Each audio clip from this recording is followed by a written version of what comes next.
When Malcolm Reed gave up his first-class seat to a tired, pregnant woman on a packed morning flight, he thought he was just being polite.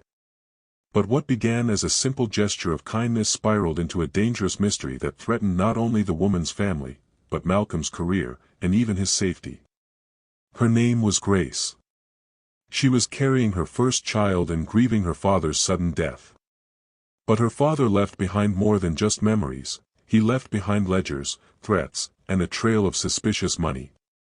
Malcolm, a brilliant but reserved data analyst, finds himself unraveling a smuggling scheme, facing anonymous threats, and helping a couple in crisis while trying to secure the biggest contract of his life. Who is Clyde Harris? Why are files going missing from the county office? And what would you do if a stranger's life started depending on you? Stick around until the end to see how a single seat swap uncovers secrets, delivers justice, and forms a bond that lasts a lifetime. Don't forget to subscribe to the channel and leave a comment. We'd love to know which moment moved you most. Malcolm Reed stepped into the airport terminal with the quiet confidence of a man used to walking alone.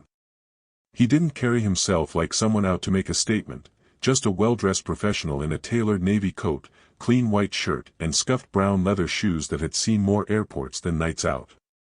Slung over his shoulder was a weathered leather backpack, a gift from his mother when he landed his first job. He rarely traveled for leisure, only for work, and this time, it was for a contract that could change everything. It wasn't the luxury of first class that had drawn him. He didn't care about champagne at 30,000 feet or reclining seats. He had earned that ticket through 80-hour weeks and data sets that only made sense to people who lived inside spreadsheets. Still, as he stepped into the first-class cabin, he felt the familiar chill, the second glances, the silent questions. Malcolm was used to that.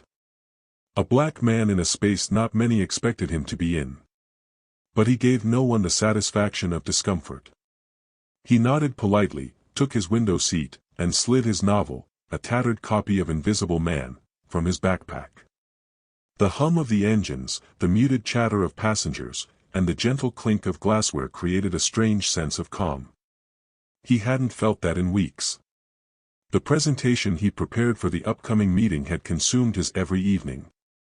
His mother used to say, "The world will try to decide who you are before you speak. So make sure when you do, it's worth hearing." That voice echoed now as he flipped to a dog-eared page. A flight attendant approached with a tray of juices and water. "Orange juice, please," Malcolm said, offering a tired smile. He took the glass and leaned back, preparing to lose himself in the rhythm of flight.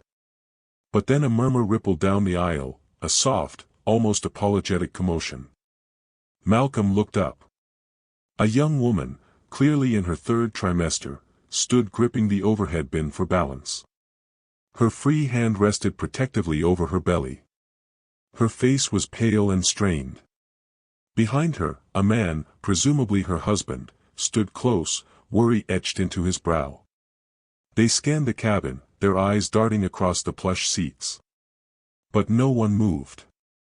Passengers buried themselves in newspapers, headphones, and apathy. Malcolm sat still for a moment, watching the subtle slump in the woman's shoulders. She wasn't just tired, she looked like someone barely holding it together. The idea of her squeezed into a narrow economy seat for hours felt almost cruel. He stood up. "Ma'am," he said gently, tapping her elbow. She turned, startled. "Please," he said, gesturing to his seat. "You'll be more comfortable here." She blinked, stunned. I couldn't." "You can," he said, already pulling his backpack from beneath the seat. "It's no trouble." The man, her husband, gave him a look of disbelief, then mouthed, "Thank you." The flight attendant, who had paused mid-step to observe the moment, gave Malcolm a slight nod of approval. She helped the woman into the seat, adjusting the seatbelt over her belly. Malcolm turned and made his way down the aisle, backpack in tow, weaving between elbows and knees. The only open seat was near the rear, middle row, crammed between two broad-shouldered travelers who didn't look thrilled to make room. Malcolm folded into the space, knees nearly brushing the seat in front of him. At least he had the window. The plane lifted into the sky, and Malcolm gazed out at the clouds, his thoughts oddly still. He didn't expect to see the couple again. A "thank you" was more than enough. But life, he would soon learn, had other plans. After landing, Malcolm waited for the crowd to clear before collecting his backpack and heading toward the exit. He stopped at a terminal coffee shop, craving caffeine before the big pitch meeting. As he reached for his wallet, someone tapped his shoulder. "Hey," the man from the flight said with a tired smile. "Just wanted to thank you again. I'm Tom, by the way." Malcolm shook his hand. "Malcolm." Tom gestured to the barista. "Let me get your coffee." "That's really not." "No, please," Tom insisted. "You helped my wife. Her name's Grace.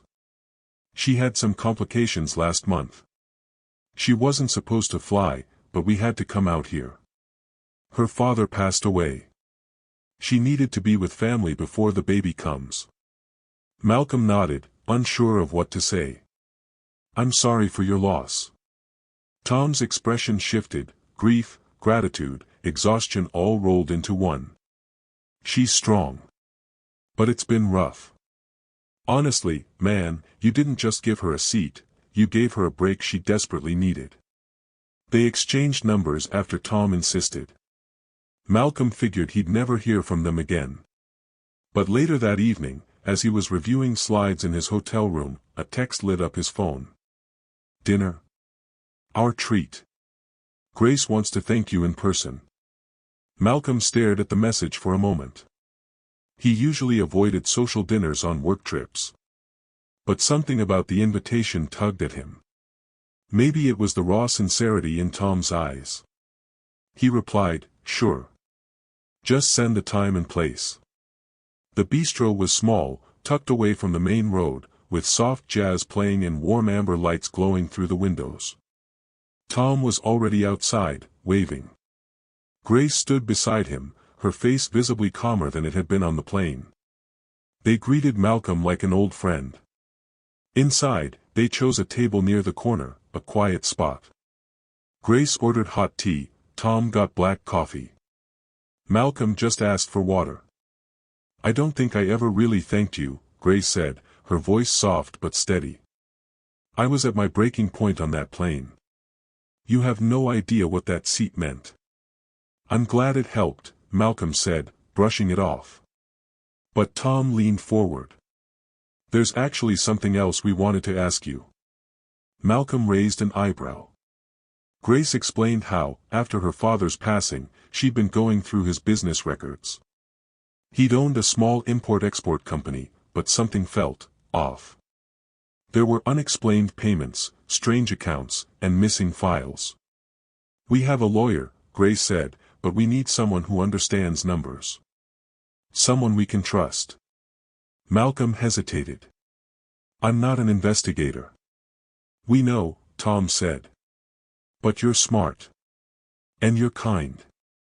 That's a rare combination." Malcolm considered it. He had no obligation. But there was something in Grace's eyes, an exhausted vulnerability that struck him. "Send me what you have," he said. "I'll take a look." Grace exhaled with relief. Tom looked like he wanted to hug him but restrained himself. The next morning, Malcolm woke to a Dropbox folder full of scanned documents, ledgers, invoices, partial bank statements. He brewed a pot of black coffee and sat by the hotel window, laptop open. The more he analyzed, the more concerned he became. There were large sums being funneled through multiple shell accounts. Some payments had vague labels like shipping insurance or international logistics, but no detail. Others had routing paths that seemed deliberately confusing. Grace's father hadn't been sloppy. This looked deliberate, either by someone close to him, or someone exploiting his trust. That afternoon, Malcolm attended his pitch meeting. It went well, surprisingly so. The younger executive even said they'd be in touch soon about next steps. But the moment Malcolm walked out of the building, he checked his phone and saw a new text from Tom. "Dinner again tonight?" We have something else to show you. They met at the same bistro. This time, the mood was more serious. Tom handed Malcolm a manila folder containing letters, typed threats demanding payment for protection. The amounts matched suspicious transactions Malcolm had flagged earlier. Grace can't know yet, Tom whispered. She's already stressed enough. But I think someone is blackmailing us. Malcolm studied the letters. The language was vague but menacing. He felt a cold unease spread through him. He wasn't just sorting out messy finances anymore. This was something darker. I'll keep digging, Malcolm said. Quietly. And just like that, a man who had only meant to give up his seat found himself unraveling a potential criminal conspiracy, with a grieving, pregnant woman's peace of mind hanging in the balance. Later that night, Malcolm returned to his hotel room with a weight on his chest that had nothing to do with the long day. He sat on the edge of the bed, the manila folder from Tom still resting in his lap. The blackmail letters were brief but unmistakably threatening, typed in block letters, with no return address, and signed only with a single initial, C. The amounts listed matched the odd payments he'd flagged earlier. It wasn't just a financial mess anymore, this was intimidation, possibly even extortion. He powered up his laptop, opened the files Grace had sent earlier, and created a new spreadsheet to begin cross-referencing. The pattern started taking shape. Every blackmail demand corresponded to one or more suspicious payments. But what caught his attention were vague references to overseas shipping, especially a recurring route from East Asia through a local warehouse in the city. He dug deeper. Late into the night, Malcolm chased digital breadcrumbs. He found mention of a facility called C. Harris Imports, a name that hadn't appeared in any official paperwork Grace had provided, but one that now seemed critical. Was this C. the same Clyde Harris listed as a former associate of Grace's father? The next morning, Malcolm received a call from the firm he had pitched to. The junior executive's voice was upbeat. We were impressed, Malcolm. The team wants a second meeting. Can you come in this afternoon? Absolutely, Malcolm said, trying to push the tension from his voice. He spent the next few hours polishing data sets and running projection models, but his mind kept drifting back to the folder and the warehouse. As soon as the meeting was over, another promising round of questions and nods, he called Tom. We need to talk, Malcolm said. Tom agreed to meet him at a small corner coffee shop near Grace's neighborhood. When Malcolm arrived, Tom was already seated, a coffee in one hand, worry carved into the lines on his face. I have a name, Malcolm said, sliding into the booth. Clyde Harris. He runs a shipping facility just outside the city. There are too many overlaps to ignore. Tom leaned forward, voice low. Grace told me her dad used to talk about a Clyde. Said he was old school. She never thought much of it, but I remember now. We should visit the warehouse, Malcolm said. Just to see what we're dealing with. Tom hesitated, then nodded. She's on bed rest for the next few days. I can get away for a bit. That evening, they drove across town to the industrial district. The sun had dipped below the skyline, casting long shadows across rows of corrugated steel buildings. The warehouse marked C. Harris Import stood behind a rusted chain-link fence. A dim security light buzzed overhead. The lot was mostly empty. They parked a block away and walked up to the gate. Malcolm scanned the building, no visible cameras, but definitely guarded. A man stepped out from behind a stack of crates. He looked to be in his mid-50s, wearing a bulky coat and a suspicious expression. We're here to speak with Clyde, Tom said, trying to sound casual. We believe he did business with someone in our family. The man eyed them both, his gaze lingering a second longer on Malcolm. You got proof? Tom faltered. We have records. Bank statements. His name came up in connection to our father-in-law's business. The man didn't budge. I'm just the foreman. Clyde ain't here. He'll be back next week. Malcolm stepped forward. We found documents, threats, matching payment records to this facility. You might not know what's going on, but someone here is tied to something serious. The foreman's jaw tightened. Look, I don't talk finance. I move crates. If you got a problem, get a lawyer. Get a warrant. I'm not saying anything else. He turned, stepped back through the gate, and locked it behind him. Tom muttered under his breath as they walked back to the car. Well, that was a waste of time. Not entirely, Malcolm said. We confirmed the name, confirmed the connection, and now we know they're nervous. That means we're close. They drove back in silence, both unsettled. When Malcolm returned to his hotel room, he collapsed onto the bed, but sleep didn't come easily. Sometime after 2 a.m., he checked his phone and saw a new message from Tom. Someone left a note in our mailbox. It said, "Stop digging or else. Grace is terrified." Malcolm sat up straight, dread flooding his chest. It was no longer about suspicion or dots on a spreadsheet. This was real. Dangerous. The next morning, Malcolm arrived at Tom and Grace's modest home. Tree-lined streets, wind chimes on the porch, a quiet slice of suburbia. But today it felt heavy. Grace answered the door, pale but steady. She handed Malcolm the note, simple, typed, and unmistakably threatening. "I'm scared," she said softly, resting a hand over her belly. "But what can the police do with so little to go on?" Malcolm sat with them in the living room, sipping lukewarm coffee, the note lying on the table like a loaded weapon. "We need to proceed carefully," he said. "No more visits to that warehouse. Not yet. Let's build a case." Quietly. Tom agreed, his expression tight with anger. "We can't let them bully us." Over the next few days, Malcolm buried himself in the files, working late into the night. During the day, he finalized deliverables for the tech contract. One morning, his boss called to congratulate him. The client had signed. It was the biggest win of his career. But even as praise rolled in, his thoughts kept drifting back to Grace, the baby, and the blackmail. That night, Tom invited him over for dinner. Grace was resting in the bedroom, and Tom looked worn thin. They laid the documents out on the dining table, cross-referencing dates, names, and payment trails. "This wasn't random," Malcolm said. "The person behind this has inside knowledge. They knew about your father-in-law's finances.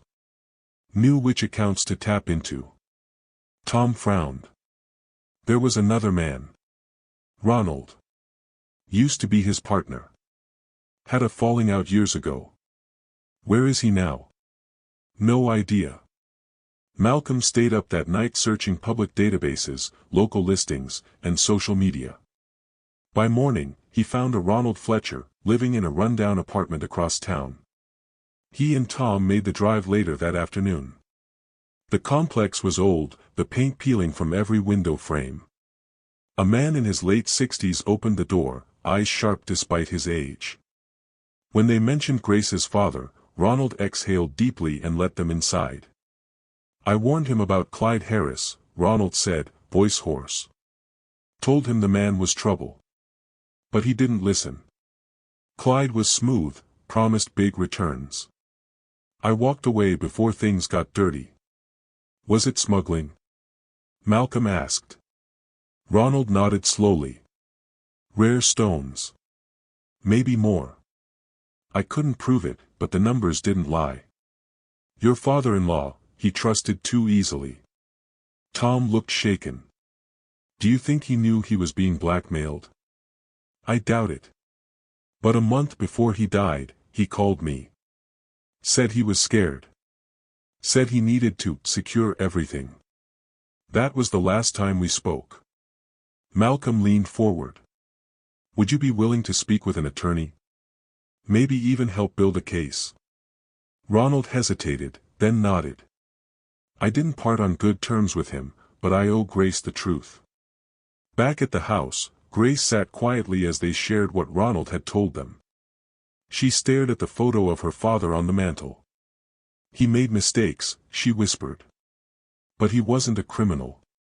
Malcolm placed a hand on her shoulder. We'll prove that. They called Leonard Pearson, the family attorney.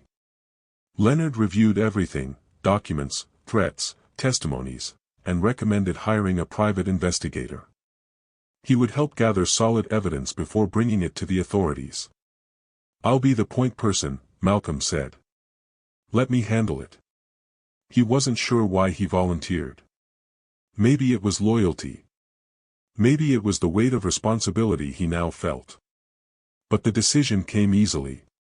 The investigator started digging, discreetly.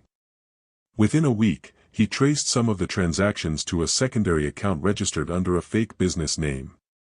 But more importantly, he found a name, Stephen Doyle, with a criminal history of intimidation. That name matched a partial signature from one of the blackmail letters. Leonard advised bringing it all to the police. Malcolm expected resistance. But the detective who met with them listened carefully, asked thoughtful questions, and promised a quiet investigation. We don't want to spook them, he said. But you were right to come forward. Keep your heads down. We'll take it from here. Relief mingled with fear. They'd started something serious now. No turning back. A few days later, Tom called Malcolm in a panic. Grace is in the hospital. Her water broke early. Malcolm's heart dropped. He rushed over, finding Tom pacing in the maternity ward waiting area, face pale with worry. Hours passed. Then, a nurse finally emerged, smiling. You can see her now. She's okay. And so is the baby. Malcolm stepped into the room. Grace held a tiny girl in her arms, tears in her eyes. You helped make this happen, she whispered. I was able to rest when I needed it. Because of you. Malcolm stood quietly, watching the fragile miracle in her arms. Amid all the chaos, something pure had arrived. And now, more than ever, he knew he wouldn't stop until the people threatening them were brought to justice. What began with a simple gesture in first class had become a mission. Not just to solve a crime, but to protect a new life. Malcolm stood at the hospital window, watching the early morning light spill across the parking lot below. The city was waking up, but his thoughts were far from the quiet bustle outside. Inside that hospital room just a few doors down, Grace was resting with her newborn daughter in her arms. Tom had finally dozed off in a chair beside her, exhausted but relieved. It should have been a moment of peace, but Malcolm knew the storm wasn't over. The relief of the birth had briefly lifted the weight on their shoulders, but as Malcolm returned to his hotel later that morning, he couldn't shake the lingering sense of danger. There were still too many unanswered questions, and Clyde Harris, whoever he really was, hadn't made his last move. Back in his room, Malcolm fired up his laptop. He needed to keep moving forward. If anything, the arrival of the baby only made things more urgent. He opened the spreadsheet he'd created days earlier and pulled up the files from the private investigator. The name Stephen Doyle appeared again and again, attached to suspicious shell companies, payments that had no official purpose, and locations connected to shipping routes Grace's father had once used. The pieces were lining up, but something still didn't make sense. Why would Clyde and his associate go through so much trouble to intimidate Grace and Tom now? Grace's father was gone. The man who might have been manipulated or coerced into aiding them was no longer in the picture. What were they afraid of?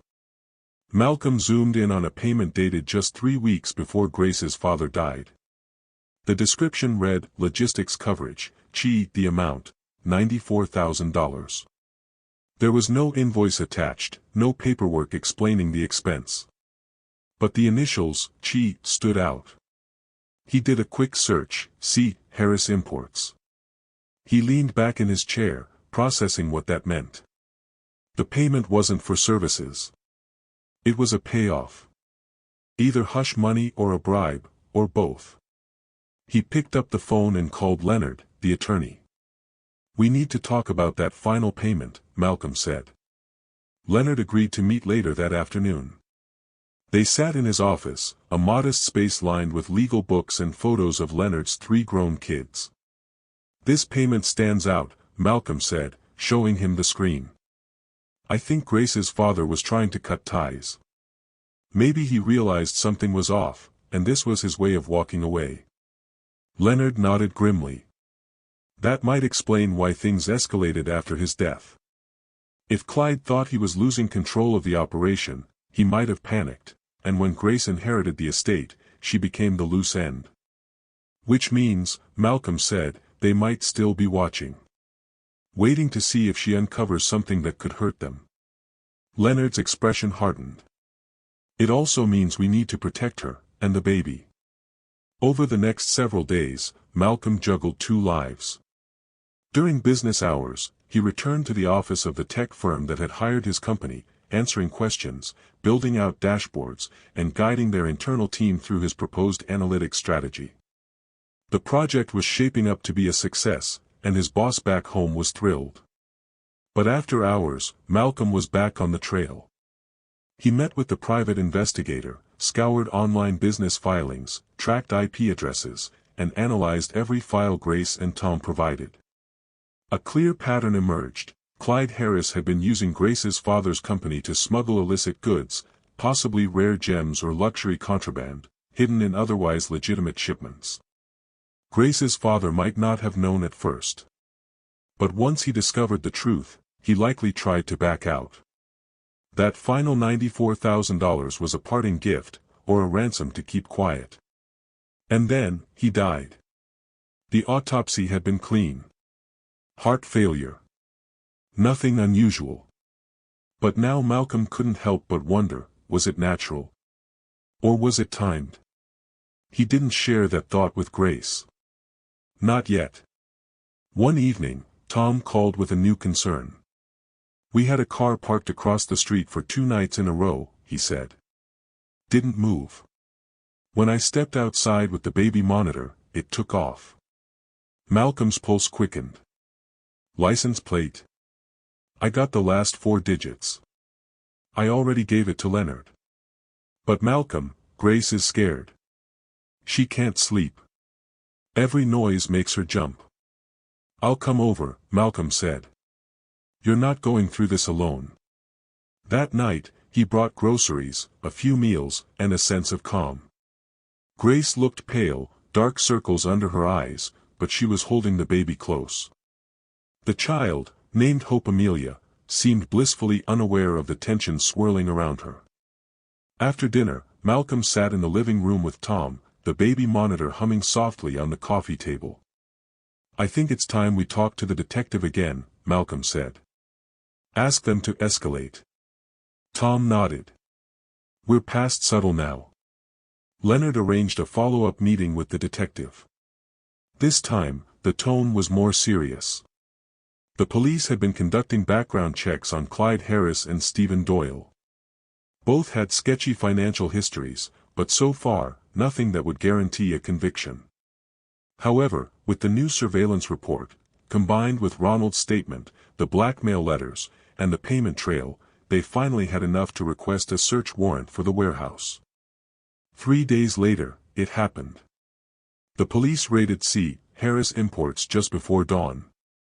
Malcolm waited anxiously by the phone all morning. At 10:07 a.m., the detective called. "We found something," she said.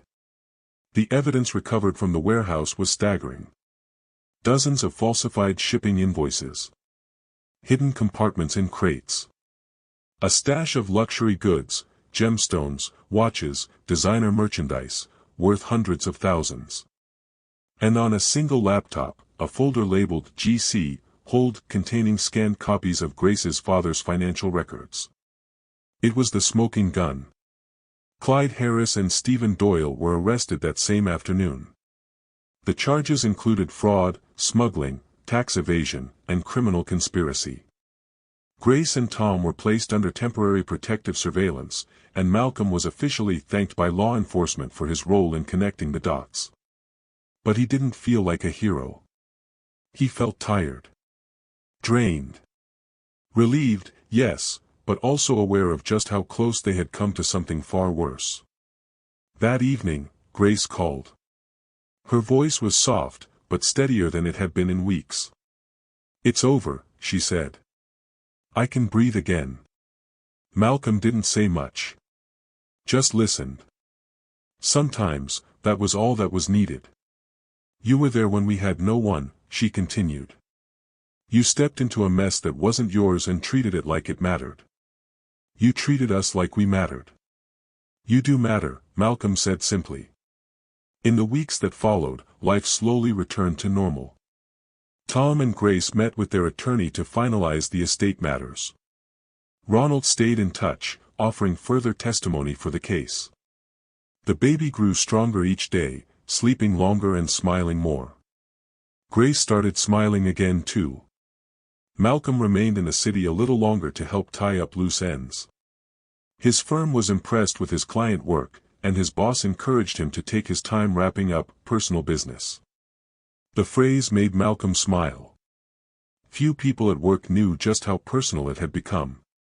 One evening, Grace invited him to dinner, not out of urgency this time, but gratitude.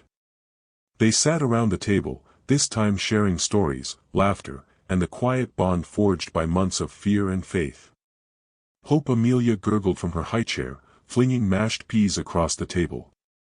No one seemed to mind. As they cleared dishes and Tom took the baby to change her, Grace placed a hand on Malcolm's arm. "I don't think I'll ever be able to repay you," she said. "You already have," he replied. "You trusted me. That's more than enough." When he left that evening, she handed him a small envelope. Inside was a photograph, Grace, Tom, and Hope in the hospital room, with Malcolm standing beside them. On the back, she'd written, "Thank you for being our calm in the storm."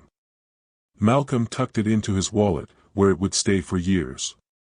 What had started as a single seat on a plane had turned into something profound. A battle for truth. A family saved. A legacy protected. And for Malcolm, it became something even deeper, a reminder that the right thing is often the hardest, but always the most meaningful. The trial of Clyde Harris and Stephen Doyle was still months away, but for the first time in what felt like forever, Grace and Tom could breathe. Their home was no longer under watch. The black SUV that had sat ominously across the street vanished after the arrests. Hope Amelia, now nearly 2 months old, cooed in her crib with a curiosity that lightened every room. Still, something hung in the air, unfinished business, unanswered questions. Malcolm knew better than to assume the hard part was over. Though Clyde and Doyle were behind bars, the investigation revealed there were possibly more players involved, silent partners who had helped funnel illegal goods through C. Harris Imports. A few names popped up repeatedly in the shipping records, aliases, mostly, but a couple stood out as real people with documented roles in the now exposed smuggling ring. The deeper the authorities dug, the more it became clear that Clyde had built a small empire of deception. And Grace's father had unwittingly become the face of it, at least on paper. One name in particular caught Malcolm's attention, Victor Langston.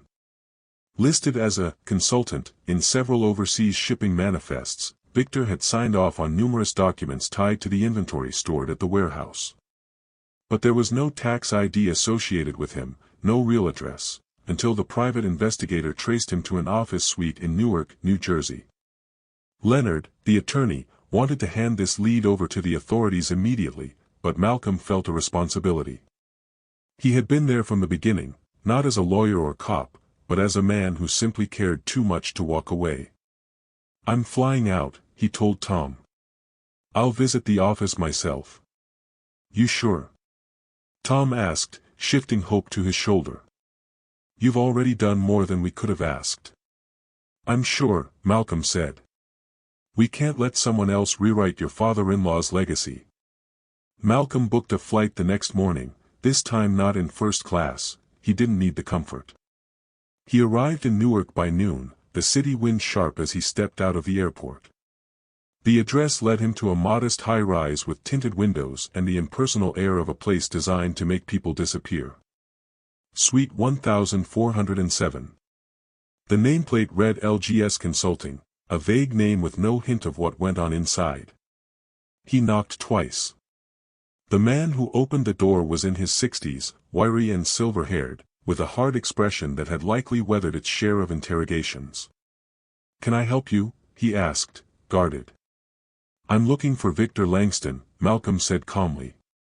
"Who's asking?" "My name is Malcolm Reed. I'm working with a family affected by Clyde Harris's arrest. Your name came up, multiple times, in shipping documents. I'm not law enforcement. But I am asking for the truth." Victor didn't answer right away. His eyes narrowed, as if calculating risk. "I'm not involved," he said after a pause, but his tone was too fast, too rehearsed. "I have documents that say otherwise," Malcolm replied, pulling out a manila folder. "You signed off on 12 different overseas shipments in a 3-month period. 3 of those shipments were traced back to smuggled luxury goods." Victor stared at the floor for a long beat. Then he stepped aside. "5 minutes," he said. "That's all I'll give you." Inside, the office was sparse, just a desk, 2 chairs, and a locked cabinet in the corner. No photos, no coffee mugs. It felt more like a front than a workspace. Victor sank into his chair and gestured for Malcolm to sit. "I worked with Clyde," he admitted. "But I wasn't part of the blackmail. I handled paperwork, helped create shell companies, that sort of thing. Clyde was the brain. I was just the grease." "And Grace's father?" Malcolm asked. "He was clean, at least, at the beginning. Honest guy. Thought he was building something legitimate. I think Clyde liked that. It gave the operation a clean face." "What changed?" Victor sighed. "Your girl's father, Carver, got curious. Started asking about discrepancies. Tried to pull out. Clyde didn't like that. That's when Doyle got involved. The threat started. I heard Clyde say once, 'We'll keep him in line, one way or another.' You think Clyde had something to do with Carver's death?" Victor hesitated. "I don't know. I truly don't. But I wouldn't put it past him." "Would you testify?" Malcolm asked. Victor ran a hand down his face. "You know what happens to people who flip on guys like Clyde?" "Yes," Malcolm said evenly. "But you also know what happens to families who don't get justice." Victor looked at him, and something softened behind the steel in his eyes. "I'll think about it." Malcolm flew back to the city with a heavy mind. He had hoped for closure, but Victor's words only deepened the mystery. If Clyde had arranged Carver's death, it changed everything. It wasn't just about money anymore, it was about memory, about truth. When he landed, Tom picked him up from the airport. They drove in silence for a few minutes before Tom finally asked, "You okay?" Malcolm nodded. "Just tired." They arrived home to find Grace sitting on the porch, bundled in a sweater, Hope asleep on her chest. She looked up, smiling faintly. "How was it?" "Complicated," Malcolm said. "But I may have a witness." Grace listened as he recounted the visit. Her face grew tense when he mentioned the possibility of foul play in her father's death. "He wouldn't have just walked away," she said. "Not if he thought something bad would happen to us." "I believe you," Malcolm said. That week, Malcolm returned to his usual work rhythm. The client from the analytics firm was thrilled with the results. His company back home offered him a promotion, Director of Strategic Data Initiatives, based out of their Chicago headquarters. But he didn't say yes. Not yet. Something about Grace, Tom, and baby Hope had changed him. He'd always considered himself the kind of man who worked hard, kept to himself, and stayed out of other people's messes. But now he realized how life sometimes called you into someone else's storm, not to fix everything, but to stand beside them while they fought to make it through. A few days later, Leonard called with news: Victor Langston had agreed to cooperate. He would testify at the trial. It changed everything. With Victor's insider testimony, the DA's office was able to upgrade the charges against Clyde Harris to include conspiracy and possible involvement in Carver's suspicious death.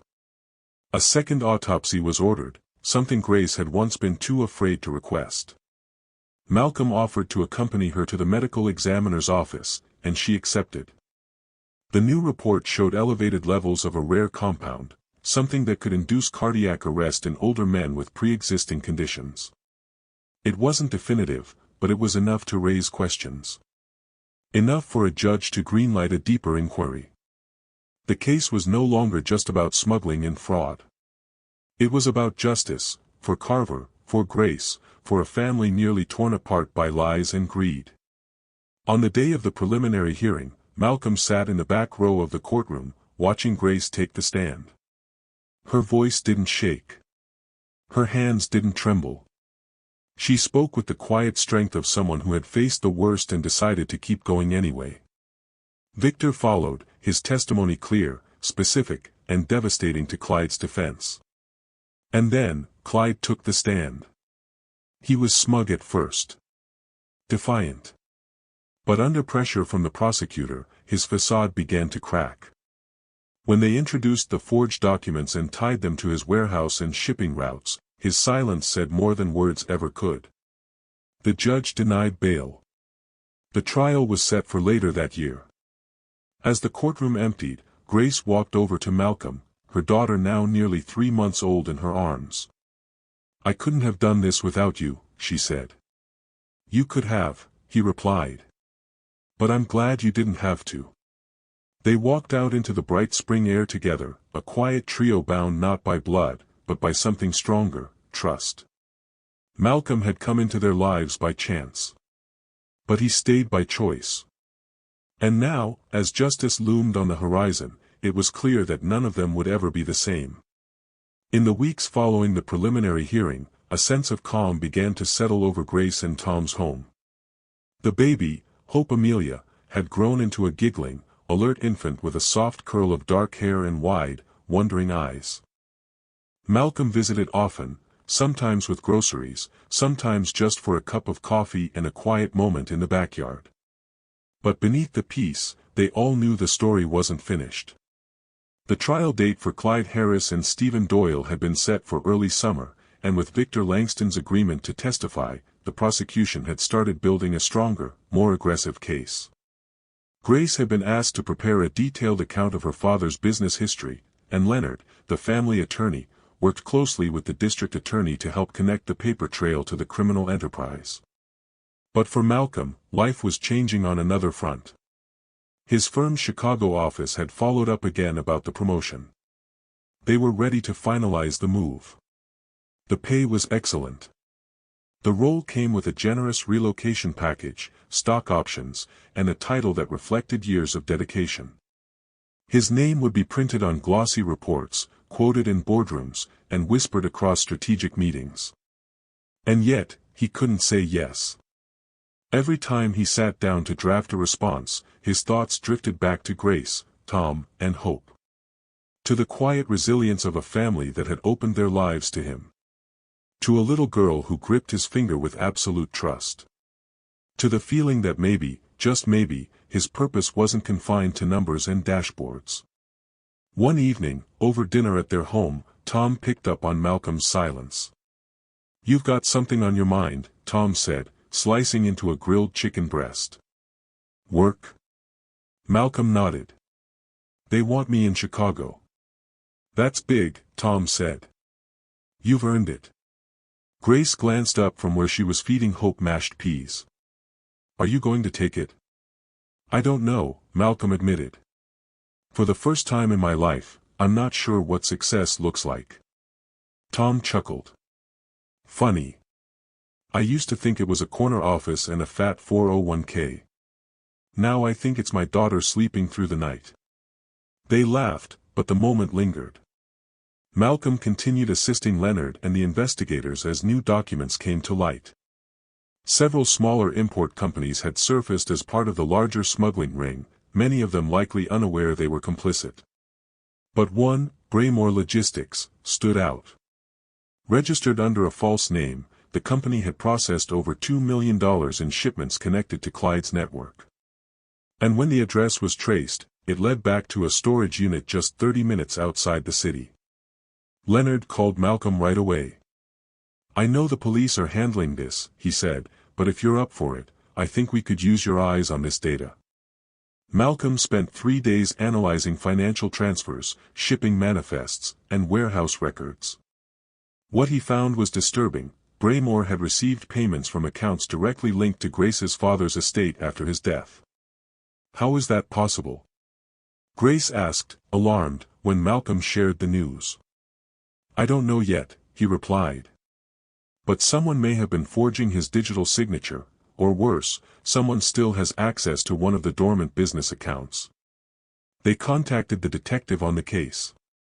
She authorized a full digital audit and sent in a forensic tech team. Within days, the truth surfaced. Stephen Doyle had hacked into Carver's old systems and used them to continue laundering money under the guise of business as usual. The timing confirmed something else, too. Grace's father had likely discovered the breach and intended to expose it. And that discovery may have led to his death. The digital fingerprints were clear. Clyde and Doyle hadn't just operated a smuggling scheme, they'd manipulated the death of an honest man to protect their operation. The case against them was no longer circumstantial. It was airtight. Grace took the news hard. Though she'd prepared herself for the truth, hearing the details felt like reopening an old wound. Carver, her father, had always believed in hard work and fairness. That he'd been exploited, threatened, and then eliminated for his integrity cut deeper than any betrayal. She spent a long night on the porch, rocking Hope gently in her arms as the wind moved through the trees. Malcolm joined her without saying a word. He sat beside her, elbows on his knees, staring out into the dusk. "I wish I'd known him," Malcolm finally said. Grace nodded. "He would have liked you. He believed people should earn their place, but he never judged anyone for where they started." They sat in silence, broken only by the occasional creak of the rocking chair. "I want Hope to grow up knowing who he really was," she said softly. "Not the version Clyde tried to paint. The real man." "She will," Malcolm promised. "You'll tell her. And she'll see it in how you live." As the trial approached, the media caught wind of the story. A respected businessman's daughter standing up against a powerful smuggling network made for compelling headlines. Local news crews requested interviews. Grace declined most of them, choosing instead to issue a short statement through Leonard's office: "We are seeking justice, not attention. The truth will speak for itself." Still, attention followed. A podcast picked up the story, interviewing Victor Langston under a pseudonym. His testimony, carefully edited, painted Clyde Harris as a manipulative mastermind who used loyalty as leverage and fear as currency. The episode went viral within days. Malcolm listened to it alone in his hotel room, the same room he had stayed in the night after giving up his seat on the plane. So much had changed since then. He remembered how quiet he had been. How cautious. How detached from the world around him. But now. Now he saw people. He stepped in. He stood up. The man in that seat had been running on routine. The man who listened now, he was alive. 2 weeks before the trial, the district attorney's office reached out to Malcolm. "We'd like you to testify," the assistant DA said over the phone. "You're the one who uncovered the financial pattern. You can connect the dots in a way the jury will understand." Malcolm hesitated. He had never been on a witness stand before. "I'm not an expert witness," he said. "No," the ADA replied. "You're something better. You're real." After a long pause, Malcolm agreed. The night before the trial, he couldn't sleep. His mind replayed every spreadsheet, every conversation, every decision that had led him here. He stood by the hotel window, looking out at the city lights, and thought about how a single act of kindness, offering his seat to a stranger, had set everything in motion. He was no longer just a data analyst. He was a thread in someone else's healing. A piece of a justice puzzle he hadn't even meant to join. And tomorrow, he would stand up and speak. Not for recognition. Not for reward. But because it was right. When Malcolm took the stand, the courtroom was quiet. Grace sat in the front row, Hope cradled in her arms, Tom by her side. He walked the jury through his process, how he had reviewed the ledgers, flagged the suspicious payments, and connected the fake companies to Clyde Harris. He explained how he'd uncovered Braemore logistics and the continued use of Carver's accounts. He told the truth, not with drama, but with clarity. Clyde's defense team tried to rattle him, questioning his qualifications, his objectivity, his motives. But Malcolm didn't waver. "I didn't come looking for this," he said plainly. "I just did what any decent person should do when they see something wrong. And that was enough." The trial lasted 3 weeks. Victor's testimony held up under cross-examination. Leonard provided strong legal support. Grace's composure on the stand moved more than one juror to tears. In the end, the jury returned a unanimous verdict. Guilty on all counts. Clyde Harris was sentenced to 27 years in federal prison. Stephen Doyle received 18. Several accomplices were arrested in the weeks that followed, and the ring they had built quietly fell apart. On the day of the sentencing, Grace invited Malcolm to a small gathering at their home. Just close friends and family. Hope wore a yellow dress with tiny sunflowers and had started taking her first wobbly steps across the living room. They toasted not with champagne, but with lemonade. "To peace," Tom said, lifting his glass. "To truth," Grace added. Malcolm looked around the room, at the people he had come to love, at the baby he'd once seen only as a stranger in distress, now smiling up at him like family. He raised his glass too. To kindness. Because in the end, that's what had started it all. In the months following Clyde Harris's conviction, a new rhythm settled into everyone's life. Grace, now more confident and composed, began working part-time with a local nonprofit dedicated to helping families affected by white-collar crime. Her testimony had drawn national attention, and the organization invited her to speak at a series of community events. Tom supported her fully, taking time off from his job to stay home with Hope Amelia, who had begun babbling and toddling through the house with fearless curiosity. As for Malcolm, he eventually accepted the promotion offered by his company, but with a twist. Instead of relocating to Chicago, he negotiated a remote hybrid role that allowed him to split his time between the city and his home office near Grace and Tom. It wasn't about proximity anymore, it was about belonging. The community he'd stumbled into had become something more, something rooted and real. Despite the outward calm, the past still cast occasional shadows. The smuggling ring had been dismantled, but not erased. Malcolm continued to receive occasional updates from Leonard and the district attorney. One in particular caught his attention, a sealed deposition from a federal agent tied to Homeland Security, confirming that Clyde Harris had not been acting independently. There were whispers of international links, smuggled stones from West Africa, high-end watches from Geneva, art pieces stolen and laundered through dummy accounts. The discovery added another layer to the story, and one question loomed larger than the rest. Had Carver, Grace's father, uncovered even more than they thought? One rainy Tuesday afternoon, Grace called Malcolm with a simple request. "Will you help me go through Dad's old storage unit?" He paused, thinking back to everything they'd uncovered already. "You think there's more?" "I don't know," she said. "But I can't shake the feeling that something's still buried." The unit had sat untouched for nearly a year, a 10 by 15-foot space rented just outside the city limits. It had been part of the estate, but neither Grace nor Tom had the energy, or the heart, to sort through it during the chaos of the trial. They met at the storage facility the following Saturday. The clouds had broken that morning, leaving puddles on the pavement and a crispness in the air. Grace wore jeans and an old sweatshirt. Malcolm brought gloves, flashlights, and coffee. Inside, the space was dusty but meticulously organized. Labeled boxes lined the walls, taxes 2007, contracts, photos and memorabilia. A workbench sat in the back, covered in yellowing papers and a small lockbox. They worked in silence at first, flipping through records, taking breaks to reminisce when they found childhood drawings or faded photos. Then, as the sun filtered through the narrow vent near the ceiling, Grace called out, "Malcolm, look at this." She held up a black notebook, unmarked and weather-worn. It had been wedged between two ledgers on a shelf labeled 2015 Financials.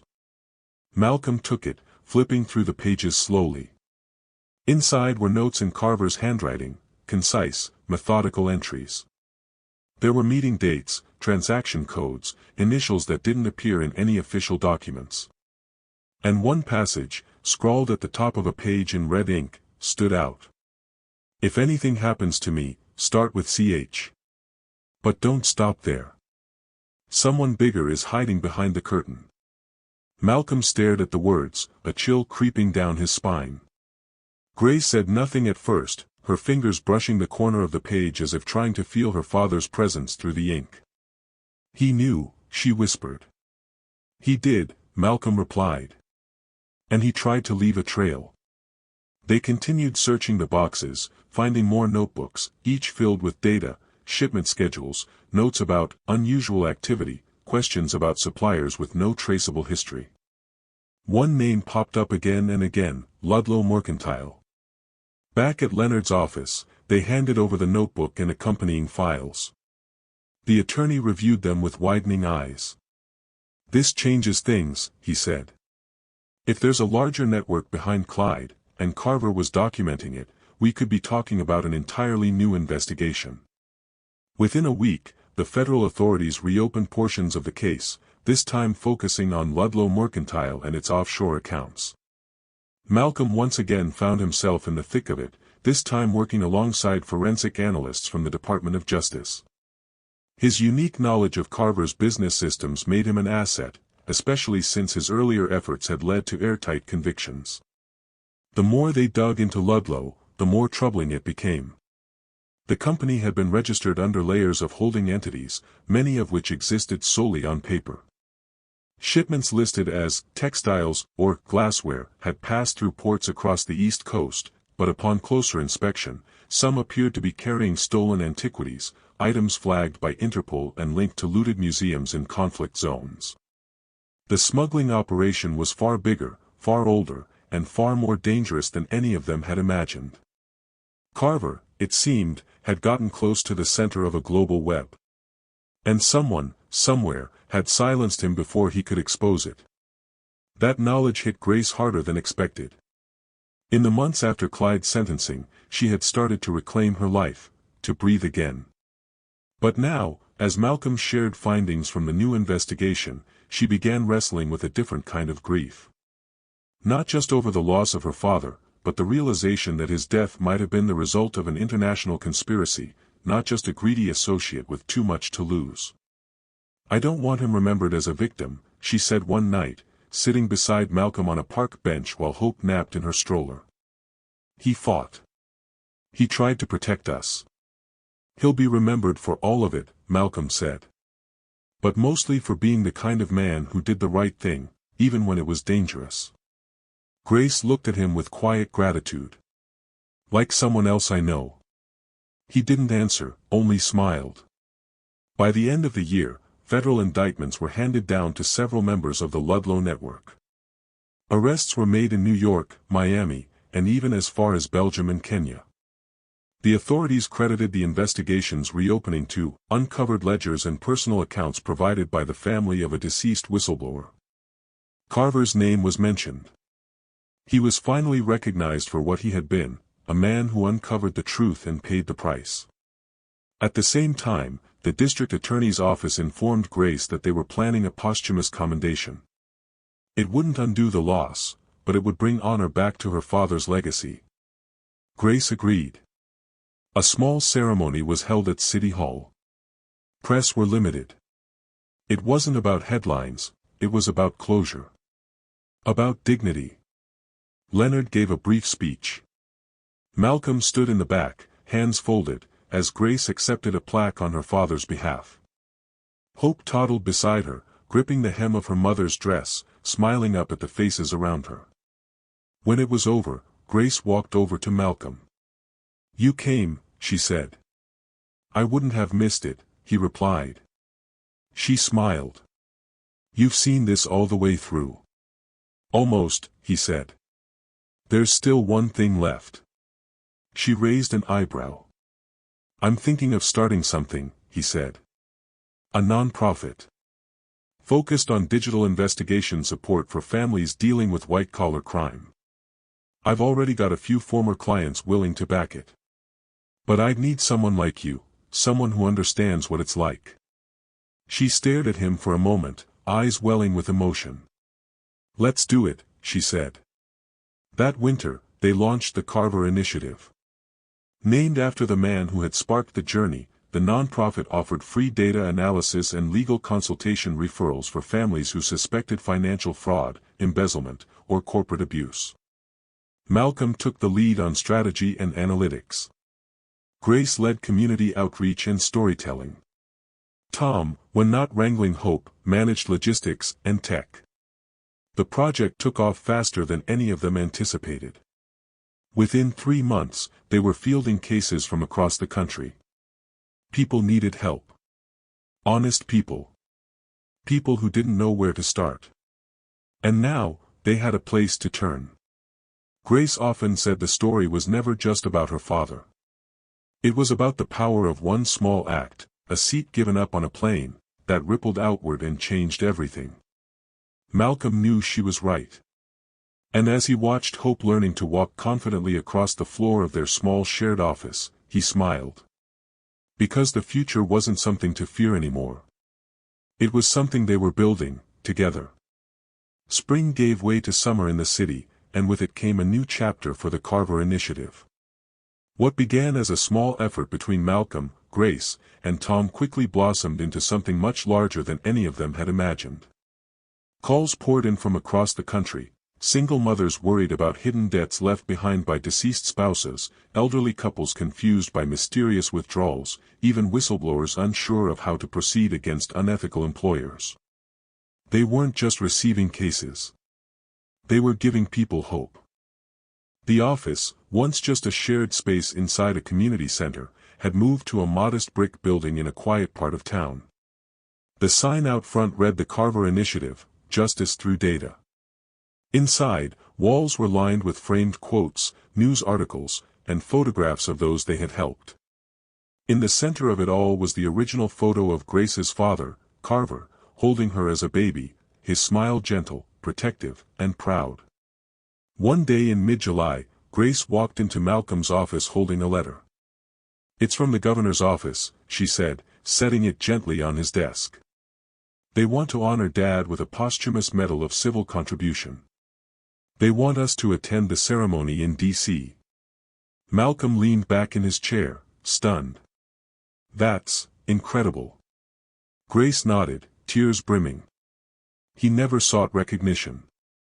But I think he'd want people to know what standing up for what's right really means." The weeks leading up to the ceremony were filled with preparation, booking travel, coordinating outfits, finalizing speeches. Tom arranged to take time off work, and little Hope, now nearly 2 years old, practiced saying "Grandpa" as if she somehow understood the weight of the event. When the day came, the family flew to Washington, D.C., joined by Leonard and a few close friends who had supported them along the way. The ceremony was held in a stately hall within the Capitol building. As the audience settled in, the Secretary of State took the stage and began listing the honorees, citizens who had demonstrated exceptional courage, integrity, and impact on their communities. Then came Carver's name. Grace stepped up to the podium, holding Hope on her hip. Her voice was clear, her tone steady. "My father believed in numbers," she began. "He believed that facts could tell stories. But what mattered more was what you did with those stories once you saw the truth. He wasn't perfect. But he was principled. He died trying to protect others from being used, from being deceived. Today, we honor him not just for what he discovered, but for the example he set, for me,